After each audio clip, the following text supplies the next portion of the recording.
You know the story of the mom who always cut off both ends of a ham before she put it in the oven. When challenged about it, she said, "I don't know why. My mom always did it that way." She went back to ask her mom, who said, "I just never had a pan big enough, so I had to trim it." That's an example of doing something without knowing the reason why. In parenting, we sometimes just tell our kids the easy answer. "Because I said so." "No, you can't watch that show. It's not a good one." Or "Change the station. That song is not something we're going to listen to in this house."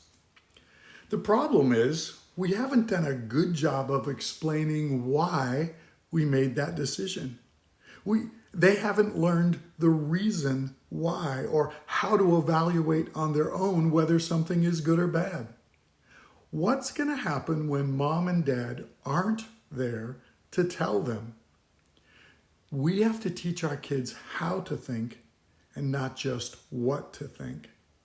You don't need to get all graphic about the content of each song or movie or TV show, but if it doesn't honor God in the way that that couple treats one another, if they're not honoring marriage, or if they're hurting or taking advantage of someone physically or breaking one of God's laws, they need to know that. Explain some of the why for your decisions. You might need to print out the words to a song and walk through them together, or watch some of a TV program, or even just the commercials, and evaluate it together. You might need to explore some information about that video game and talk about it together. Always asking the questions, does this honor God and His Word? What effect does this have on me spiritually? What direction is this leading me? They need to learn how to evaluate things from a spiritual perspective.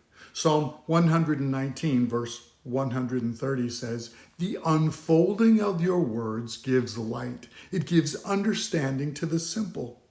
When we take time to explain, we're unfolding God's word and we're teaching them how to grow up with a biblical perspective that they can apply to their choices for the rest of their lives.